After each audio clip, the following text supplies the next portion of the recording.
No, I mean architecture is political. We gotta add that stuff. Indeed. We're tearing down communities to build multifamily, and you have to understand we are creating displacement. You're displacing Black and brown folks, and they don't come back. Half of this podcast would be dedicated to the history of Tyler House, my journey and my discoveries, and hey, I'm gonna solve this housing problem. Hey guys, what's up? My name is Melissa Daniels. This is the Architecturalist Political Podcast where Black and brown folks talk about architecture. I hope you enjoyed this podcast and be part of my storytelling. It's back to school time. It is August during this recording, and students are getting ready to go back to school. Yeah, it's perfect timing to talk about the University of Toronto, Daniels faculty, Black students in design. Recent graduate Claire James and I spoke actually in June, I believe. I know it's now August, but perfect timing again because it's back to school time. The BSD, Black Students in Design, was created in recognition of the many barriers faced by Black students in design and architectural fields. It was a pleasure talking to Claire. She was bursting with energy, and it was just a upbeat and just pleasant conversation I had with her. So this is a super brief intro. I just want you guys to enjoy it, whether you're students or you're 20 years into this field. You will enjoy our conversation. So here you go. Hi, Claire. Hi, How are you? I'm really, really good. I'm so excited to be on this podcast. Well, thanks for agreeing to be on. When you want to tell the audience a little bit about yourself?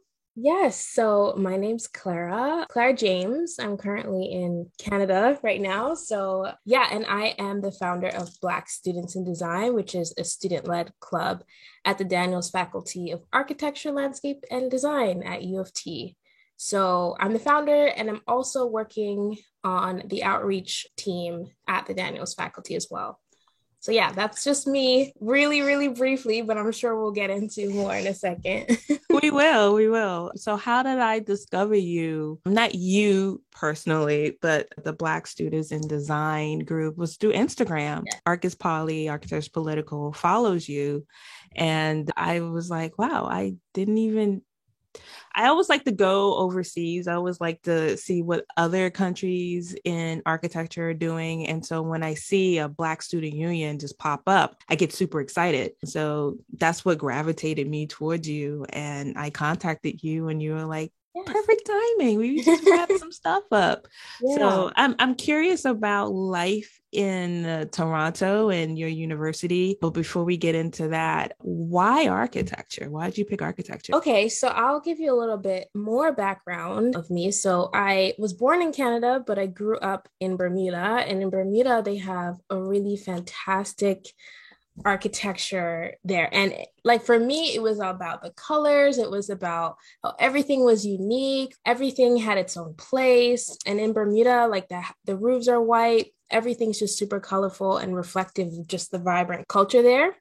I think for me, that's what initially drew me to architecture. I used to do Lego blocks and all that kind of stuff. So yeah, I was really excited about designing, but it was a little bit tricky to get into it. So thankfully, my parents were friends with a few architects who helped me just do some work shadowing just to see if I would even like it. And then I did a couple internships throughout high school and also during my time at university. But then, yeah, I did a tour with my high school out in Canada for just different schools out here.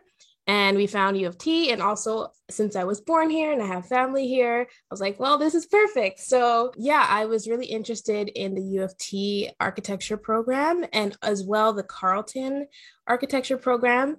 But I settled with U of T. That's how I sort of landed in the architecture space. So your parents came up here from Bermuda and you were born in Canada. Yes. So I was born in Canada. My dad was born in Bermuda, Okay. but he was living up here for a while. And then he met my mom out here, and she was actually from Antigua, but she had permanently moved to Canada like when she was really young. So we all came together and then moved back to Bermuda. My immediate family is actually back in Bermuda right now, but then I have extended family out here. Wow. So when you were living in Bermuda, I think this is really fascinating. You're like, oh, it's warm all throughout the year. Like, were you like? No, it's. I think Bermuda is such like a unique and very interesting place because it's not warm all throughout the year. I think it's warm about maybe 5 months out of the year, and then the rest is kind of just temperate and cool. So you can't go swimming all the time like people think. But yeah, Bermuda was a really interesting place in terms of the social atmosphere as well as politically very interesting. I'm not going to say for a fact because I don't know for a fact, but I'd say like 50-50 white, black. Yeah, there's a lot of politics in Bermuda, which is part of the reason why I didn't want to go back. I love Bermuda though. It's no shade or anything. But yeah. What part? You said Canada. So what part of Canada are you? So I'm in Toronto. Okay. You're in architecture school. You're in the Daniels Architecture Facility. Yes. I don't know, department, school, or just say faculty, I guess. Faculty. Okay. So your first year, how was that like? My first year was really intimidating because I think one thing that I didn't know about architecture school going in is that you kind of have to know what you're doing. And as much as like I didn't have any previous architecture education.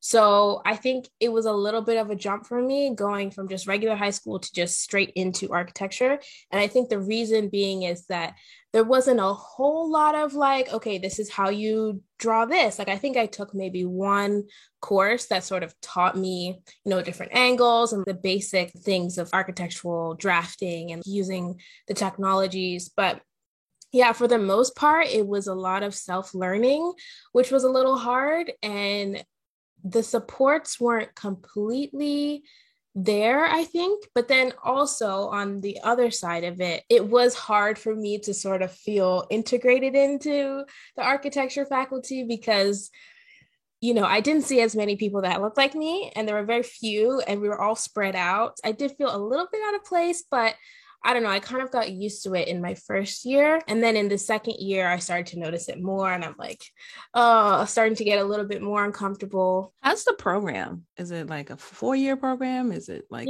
how is it set up? So the undergraduate program at Daniels is a 4-year program. And the first 2 years, everybody is inducted into the comprehensive stream. So that means everyone sort of takes a diverse range of courses. But then by the end of the second year, everybody gets to, if they decide to, choose a stream. And there's, I think, 3 or 4 streams. So there's the design stream, which a lot of people compete for. And there's also not a lot of spaces in like any of these streams. I think there's a handful of spots. So it is like a huge competition when that time comes around. So there's the design stream. We have a tech stream, which is, I think, like the next sort of competitive one. And then we have the history stream. And then also you can choose to do a major or minor in visual studies, which would be slightly separate. I don't think it's a stream necessarily. And I did a minor in visual studies just because I just wanted to take art courses and they were really fun. But yeah, that's sort of the structure of the program. So it's 4 years, correct? Yes, 4 years. Okay. Yeah. And is it quarters or semesters or how? Yeah, so it's by semester. So there's 2 semesters in each year, the fall semester and then the winter semester. And then there is a summer, I think there might be 2 summer semesters, but those are optional, of course. Like you don't have to come, but just to complete the 4 years, it's the fall and the winter semesters. How many Black students were there when you first started in your first year? That's a great question. I am not 100% sure. From what I was aware of, I think there were, if I could ballpark, in my year, I don't know about any of the other years, but in my year, I think there was maybe 10 or so Black students, and that's out of like maybe 300 or so. Oh, wow. Yes. And I think there was only one Black male. And yeah, so. How about when you graduated? When I graduated, that's an even better question. I'm not sure. I, yeah, because I think because the class is so big, it's kind of hard to keep track of who's staying and who's going. And like, so I'm not sure. So is it the 300 students that started? Is it you get 300 students that graduate also? Was it I, also a big class? So where you're like, wow, yeah, it I really think it, goes no, I down. think it was, from what I remember, I think it was a really big class. We did graduate online. So I saw the list Oh, of, I know, unfortunately, but I did see the list of names and it was a pretty big list. So I think probably in the hundreds. okay. I'm just not sure. Yeah. Okay. How did your university handle COVID? I enjoyed learning online. I think for me, it just sort of fit my way of learning and being able to schedule my own time, schedule like study time. And I feel like I had more time as well to just compress and do exercises. And because, I'm just at home, I don't have to spend time walking to from class to class. Yeah, I felt much more organized, but I guess personally, it was hard not having that social interaction or being able to collaborate with people in groups on projects. And so that sort of part wasn't the best, but overall, I didn't mind it, honestly. Yeah. Great. So, what made you decide to start Black Students in Design? Yes, so this is a really interesting story. So before I even get into how I started that, I'd say that my interest in Blackness and architecture sort of came about when it was sort of the end of my second year of architecture. And I was feeling kind of like, oh, I don't know what I'm doing because this isn't really what I expected. And like, I don't feel like I'm passionate about this like I was when I left Bermuda. And so I decided to do some research into some of the other courses that was on campus at U of T. And so I found called Geographies of Urban Social Exclusion and Segregation. And that talked about urbanism and redlining in Chicago. And that really, really sparked my interest. And I was really confused why this was my first time, hearing about Blackness in architecture and how those two are related. And so that's sort of when the wheels started turning. I took this class was fantastic. We read the book called Spatializing Blackness, Architectures of Confinement and Black Masculinity in Chicago by Rashad Subaz. And he actually ended up coming to our class, which was really cool, and speaking with us. So I think that was a very pivotal moment for me in terms of my inspiration to do this. And then another thing too, once I came back, that was an elective course outside of the Daniels faculty. So once I came back into the Daniels faculty to take more courses, I'm just realizing like, there's not a lot of this. There's not a lot of talk on Blackness in architecture. If there is, maybe there's one slide at the end of a presentation about all of the areas of equity, and there was just not enough attention. And then also, I remember there was one course where we had professionals come in or recent graduates to talk about their experience as a professional. And none of them were people of color except for one person who was a woman, and she was the only woman. And that's when my friend sort of pushed me to ask the question. And so I asked her, like, what's it like as a woman of color? Because obviously it's just been white men that we've been seeing. And unfortunately, she didn't really have much of an answer for me, which was a little disheartening. And I'm like, what? There's no support even in the industry. So that was in 2020, the beginning of 2020. And so in the summer of 2020, obviously COVID happened and the death of George Floyd was really hard on everyone. And also a lot of the architecture schools were beginning to react to all the things that were happening with Black Lives Matter. And I thought, well, this is the perfect time for me to really push myself and create something that's positive. And I kept seeing some of the Black students in classes and I didn't know them. I wasn't friends with them. I don't think they knew each other. There was no community for us. So I thought, hey, why don't we form this club? It was initially called Black Students at Daniels. We later on changed the name to In Design. But yeah, I was really excited to sort of just bring people together that hadn't previously been together, which was strange. I don't know. So did you do a mass email? Did you just start tapping people on the shoulder? How did everybody come together? At the same time as I had this idea, the Daniel's undergraduate student union, they were putting together a letter to respond or to just, call to action to the faculty on equity and anti-Black racism. So I reached out to one of the people, the president at the time, who was, leading that. And I just asked her what her opinion was on me starting this club. And she was super supportive of that. It was really basic. I just knew one person and I just asked her, hey, would you want to start this club with me? And I just sent her a message on Messenger. And then I just made a group chat and I asked her to just put all the Black people that she knew in the group chat. And then from there, we did a bunch of Zoom calls. I think we hosted a couple sort of town hall meetings for the Black students. And I think we had about 20 people come, which was really cool because I didn't know that there was 20 Black people at the school. And so, yeah, those were all talking about anti-Black racism and, what the school's doing about it. And then I think after that, we also wanted to make sure that we give space for just social interaction and getting to know each other. So we hosted lots of movie events, as well as sip and paints and just fun activities for us to get to know each other. And then it just continued to go from there. And I made an Instagram account. And yeah, it started off really, really small. So yeah. Did you share stories, or was this a vibe, or talked about teachers? Oh my goodness, I can't believe that this professor, blah, blah, blah. I think there's so many different integrating elements that contributed to anti-Black racism within the pedagogy that it was just everything. It wasn't really specific. People weren't being super specific because I think a lot of people wanted to preserve some of their stories, but a lot of it was, thinking about the curriculum and how, sort of the same things that I had already noticed, that the curriculum doesn't represent Blackness in the best way, or if we're talking about it, it's in relation to slavery and, what slave master houses and all of these things. And I think a little bit of the professors, not necessarily direct stories of this professor said this or this professor said that. I think that came after, once people started to get comfortable just being in the group and talking about these things more and more. But initially it was really curriculum based, as well as what the school's even doing about these issues.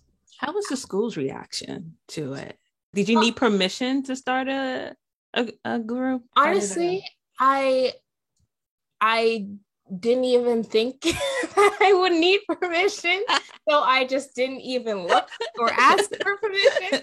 That's how you do it, though. That's how you do it. Yeah, but later on, a year in, when we were sort of looking to become more established because we had grown so much, I was looking into making it an official U of T club. But with the official U of T club status comes, implications. So that means that we could only have, for every one alumni that can be a part of the executive team, there needs to be 10 other current students.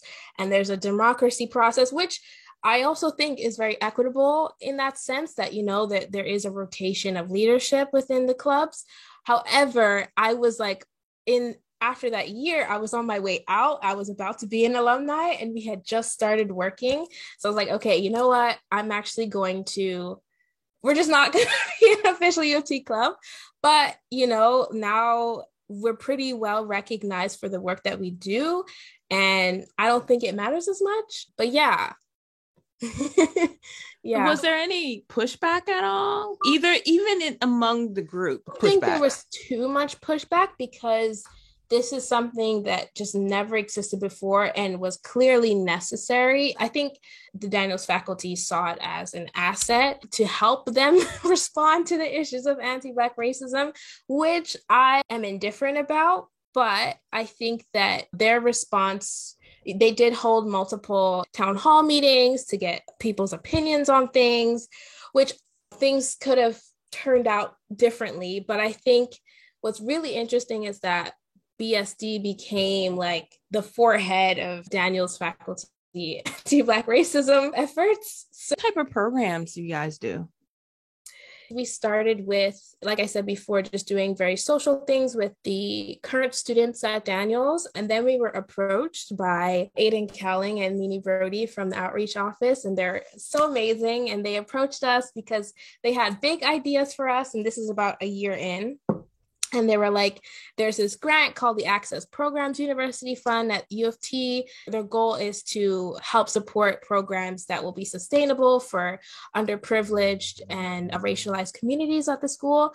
So we're like, yes, we'll go for it. And so we went for that grant. And we thankfully got that grant. And that was the birth of our program, our first program called Building Black Success Through Design. And then we spent about, I'd say, 9 months planning and coordinating and getting that together. And so basically that that program was the first multi-level mentorship program at Daniels that supported Black high school students and Black current students. And so what we did is we got the Black current students at the university to mentor Black high school students who had a passion for architecture and design, which also helped to sort of create the connection between high school and university, because I think there's a lot of mentorship or maybe there's not a lot. There isn't a lot, let me not say that, but I do know there is some mentorship happening between the university level and the professional level, but I noticed a gap between the university level and the high school level. And we thought it would be like a great way to start something where there's peer mentorship, where just so the Black high school students can get more familiarized with architecture and know what it's really about before they make their decision to, come into post-secondary education. So yeah, that was a really exciting project of ours. And we just wrapped this up in March, the end of March. So we had a 10-week program. It was unfortunately, but maybe fortunately, it was all online, but we did have an in-person final showcase, which was really exciting. And it was also graciously hosted at Collision Gallery in Toronto, which is a nice, snazzy art gallery. So we were super pumped that we were able to get almost all of the mentors and mentees and their friends and family together. And it just so happened that the restrictions were starting to lift up. So it's just like the perfect way to end the program. But we came out with some really, really successful architecture work. And yeah, I'm just so proud of it because it's my baby. We worked so hard on it. But yeah. So how did the students react to it? I'm curious, like, did you get like a bunch of emails, or did someone make a card like, oh, thank you so much for? No, so we definitely gave them, so every student got an award for just participating and also a certificate. We wanted it to make it really special for them because this is the first program of its kind that we know of in the GTA, the General Toronto Area. And yeah, so we got a lot of feedback. And I remember one of the students, he was a Black LGBTQ youth. And he basically said that, as a youth of the LGBTQ community, meeting all kinds of Black students in the design and architecture world, it was incredibly enlightening and uplifting. And that like really warms my heart so much because it seems like people really wanted something like this, or they'd been looking for programs like this, but they just haven't existed. So I was just super excited that even the feedback from parents and their friends, and they were just so excited that this even exists and that we were able to pull this off because, yeah, I think there is a lot of interest in our young Black youth in architecture. And that's the goal. The goal is to get more and more Black youth aware of architecture and just seeing if they like it. So that way more people apply to school and then more people become architects. So yeah, that is our goal with the BBSD program. Yay. Yeah. Have you met a Black female architect? Yes. Other than that one that you mentioned that came? Yeah, so actually she was not Black, but she was okay. color. Okay, sorry. But yes, we've met throughout the 2 years of starting BSD. We've collaborated with the Black Architects and Interior Design Association, and I've met Farida, who works there, as well as Camille Mitchell. And those two are very prominent Black architects in this space. I highly recommend everyone look them up, and they have amazing articles written about them. But I actually have a personal mentor, Jay Pitter, who is not an architect, but she is a prominent placemaker. And she was able to help advise us and help, guide us along with the decisions that we made for the final showcase and who got what awards. It was just really cool to have. There were some Black women who helped us along the way with BBSD. But we're hoping that we don't have to rely on just those Black women, because it is only a handful of them. So we're hoping that with more and more people graduating and becoming Black architects, that we'll have more to choose from in a wider range of Black female architects. What's next for you? Next? And for BSD? Yes. So right now we are applying to the next iteration of the APUF grant, and hopefully it's a much larger sum of money. So we're hoping to do the program again next year in January of 2023 and hopefully expand it significantly. So we definitely want to have more portfolio reviews, more networking events for our current students, because we really want to make sure that as much as we're helping out our high school students, that the current students at the faculty feel uplifted and feel like they also have opportunities for things like this. So we'll be doing maybe even design charrettes, as well as a more intensive leadership, mentorship training with and hopefully more collaborations with other Black professionals and even more firms as well. And then in the future, my personal goal is to hopefully make a scholarship for a Black students. I know the Daniels faculty already has a scholarship for the Indigenous students. The goal is to get one for our Black students as well, and also get more funding to do more programs like this, even outside of Daniels as well, and beyond GTA and Canada. So that's my personal goal for BBSD and BSD. Are you aware of any other universities that have any type of Black organizations or anything like that in architecture? I don't know how many architecture schools are in your area. I'm not 100% sure if they have Black unions or Black groups within the architecture programs, but there's definitely a plethora of Black unions and groups outside of architecture. I know that for a fact. And we actually have a whole bunch of them at U of T, and we are planning to also collaborate with those clubs and unions in this next iteration of the program. But yes, it would be great to somehow find, if there is, and connect with them and hopefully become a bigger organization. That would be amazing. We're going to be spending the majority of the summer planning the curriculum. Oh, one exciting thing is that we'll be working very closely with a new assistant dean, equity, diversity, and inclusion. And we're really excited to be working with her because she is a Black woman. So hopefully that will help to shape the Daniels faculty in a better way, but also be able to get some good insight in different ways that we can do the program. So that's one thing I'm really excited about as well. But yeah, I don't know. I'm just really excited and happy to have had this opportunity to do something like this. One thing about me is that I was an introvert before all of this. Really? Yeah, I was very, very quiet. If you ask anybody who knew me in my first and second year of university, I was very quiet. I would not speak. It was actually that moment when I asked the question to that one lady in that class is when I sort of became more outspoken. But yeah, so I guess my advice to anybody who is looking to start this kind of thing is just, look around you, reach out to people, network. I think you can definitely make immediate action-based solutions, and, you can really do stuff on your own, and that can really, be a catalyst for the systemic change that we all want to see, which we know will take some time. But I definitely think just going for it and using the resources around you while you have them around you will definitely help. And I'm really grateful that I did that in the last year of my university experience. So, yeah.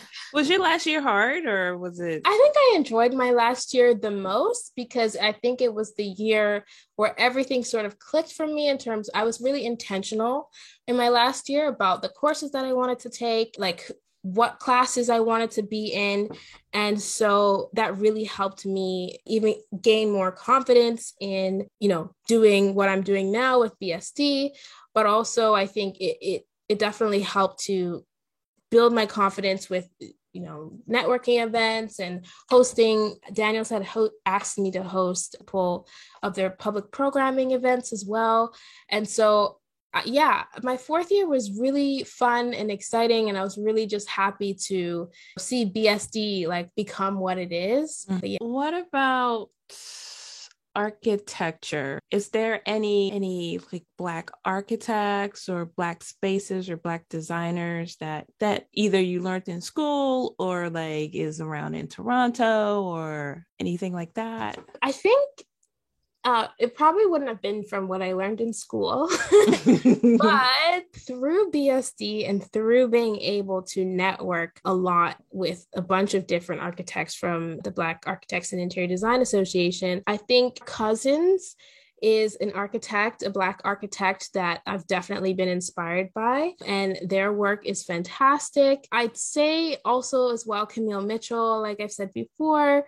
But yeah, I guess like because I've been so super dialed in to BSD and just connecting people and getting people together, I haven't taken a lot of time to just sit and appreciate everything that's come about and everyone around me. So that I'll definitely be spending more time doing that this summer. But yeah, I think Tura Cousins is definitely one of the people who really inspired me. Yeah. Okay. You got any questions for me? How did you find my club? And like, do you feel like there's the same kind of support in America?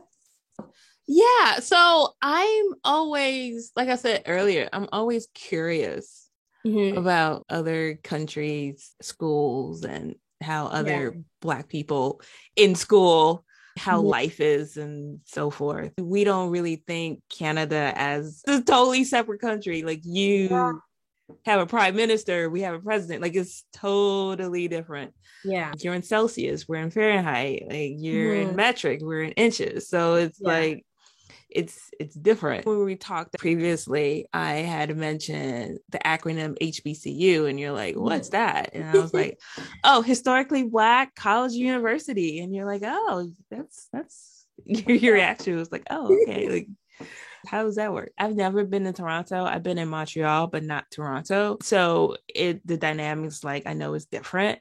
I've always curious, like, how is the racial tension there? Is there any racial tension? Like, yes. I think that's like probably the biggest misconception of Canada as a whole, that it's just nice and like super diverse, which I will say, like living in Toronto is super amazing because it is super diverse, and like you can go outside and see every single person from every single part of the world, which is really nice.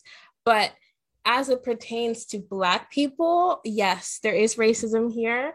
Yes, we have the same kind, like I think it's more of under the rug racism, more systemic, more microaggressions as well. Not a lot of outright racism. And I think there's a lot of scholarships and programs and a lot of things that they have been doing to support the Black community, but it does exist. And there was slavery here. I think Canada just did a really, really thorough and great job of putting those things under the rug and like, wiping their slate clean.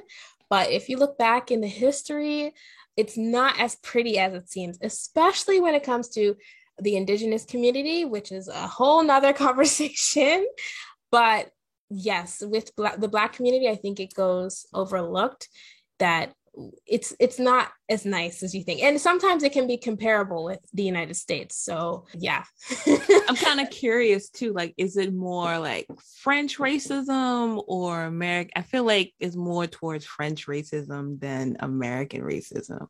Is that, I mean, they did some horrible things in Tahiti, but I'm Yeah. just like thinking, because I feel like there's more of a proximity to France, obviously, than it is to. But I feel like you would be surprised that it is very, like, I'll give you an example. We had, I don't know if you heard about the truck convoy that Oh, happened. yeah. Oh, yeah. So, and people were like in their trucks with the Trump flag and just taking over that whole thing and being extremely racist and just not being very friendly to Black people during that time. And so I think, yes, it probably can be closer to French racism, but I think because we're touching borders, a lot of it comes up here as well. And I think it's interesting because there is a big conservative community here and also an extreme housing crisis, and all of these things sort of combined together haven't made it the best environment for Black people. And so yeah, I think a lot of it is most likely systemic, but I've definitely experienced microaggressions here and there. And even, yeah, it hasn't been the most comfortable being a Black person, but it is more comfortable compared to the United States. I will say that. But yeah. At least you're not us. Like, Yes. no, we have our problems, but at least we're not America. Is that? We'll say that. We'll say that. Yeah. Do you speak French? No, I don't. I do not speak French. I am a complete Anglophone, but I think it's interesting because when you're out and about, you don't really like, it's not like a complete French English community. I think that's like really specific to Quebec and Montreal. But like in Ontario, I think most people either it's super international, so it's a lot of different languages that you're hearing. But I guess the standard, like if you were to work in the government, you would definitely have to speak some level of French if you want like the higher up jobs. But yeah, mostly in Ontario, I think it's pretty English. But yeah. About architecture jobs? In relation to the architecture world, no, I don't think so. I mean, it really depends on the type of job. Like I think it's locational. Okay. But yeah, I haven't seen any job applications that require you to speak French. Yeah. In Toronto. I don't know what it's like in other places. Okay. But yeah. Is there any barriers you can think of when you're for applying for architecture jobs, or anything that you've heard, or anything at all?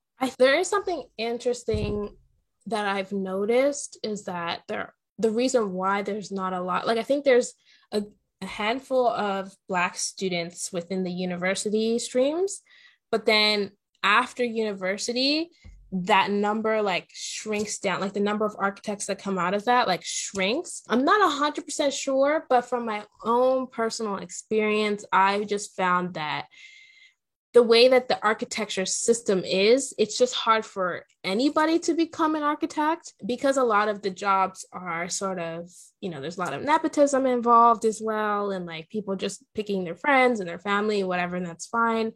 But yeah, it's kind of tricky. So after your undergraduate degree, you would also have to do like your master's here. And then after that, I think you can become an intern. So coming straight out of the undergraduate degree, I was struggling because I was trying to apply for the architecture internships and even urban design internships. And I was competing against graduating master's students. Oh. So that was I think it's a weird position to be an undergraduate student looking for work, because most people even for the internships, want people who are in their master's or finishing their master's. So I guess that would be like one general barrier for getting jobs.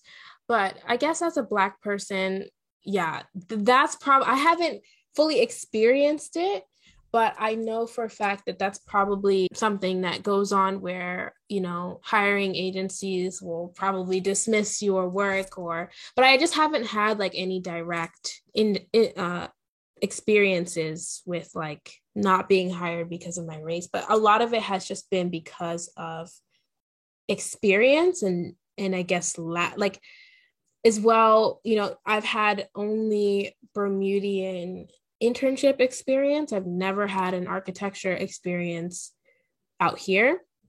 So maybe for me personally, that was my blockage, but yeah, I'm not sure. Do you have to get your master's to move on? I would say no. To be an architect, yes. If you want to be an architect, you do have to get your master's. You also have to work for a bit after that. And then within the province, you have to take a licensing exam. And then you will be an official architect and you can start your own business and do whatever you want. But I'd say for me, like just as a designer, there's so many other like things that you can go into. And when I was working with the studios and I was helping a lot with the students, I would tell them like guys, don't feel like so much pressure to go down that route. And like if you you have to be truly passionate to spend more money, spend more time, and really push yourself through internships that don't pay very well. And that's another huge problem here in the architecture world, is that the internships are minimum wage at best. And so you have to be really passionate about becoming an architect. But I'd say outside of that, like there's so many things that you can do. Like I know people who go into set design or graphic design. Like I'm also kind of a freelance graphic designer on the side. And that also helps me with all the BSD work. But there's graphic design, there's urban design, there's landscape, like there's so many other things that you can actually just have a career in once you're done with your undergraduate degree.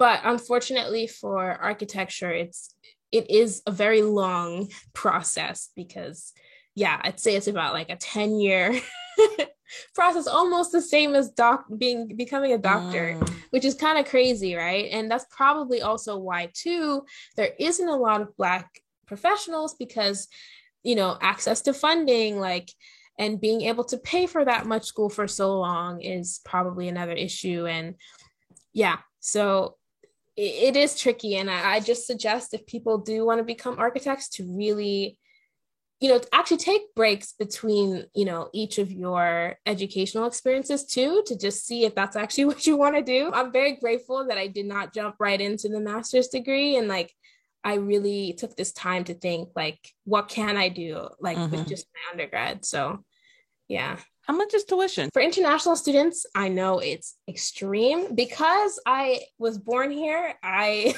snuck under the radar with that one. I'm actually a domestic student, so I pay a lot less. But for me, I think it was about $8,000 a year, maybe. I could be wrong.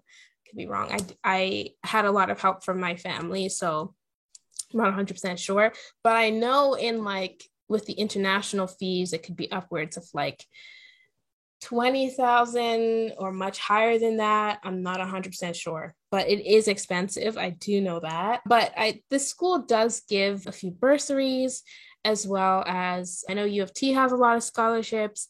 And also here in Ontario, we have this thing called OSAP, which sort of helps. You can get a grant or even get a loan through OSAP if you're a domestic student. And even if you're an international student as well, I think they also have options, which can help you a lot with funding your schooling. But yeah, I think it is pretty expensive, but I don't want to say for sure. Even the numbers you've thrown out there, that is still cheap.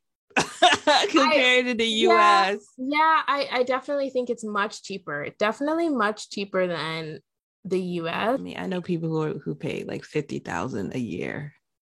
Year. Yeah. I know it can be very, very, very pricey for sure. Thank you so much for coming on. Thank you. This was so lovely. I had such a great time. Yeah. Thanks, Claire. Thank you. Okay, bye. Bye.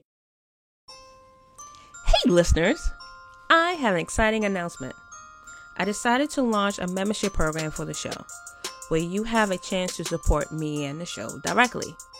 I love creating the show, and it means the world to me that you all tune in to keep hearing me week after week. But it takes an immense amount of time and energy to produce. I want to keep the show going, and I want to invest in its growth. And I also want you to become a partner with me in this journey. That's why I'm excited to give you a chance to officially become a supporter of the show at glow.fm/ArchIsPolly, ArchIsPolly,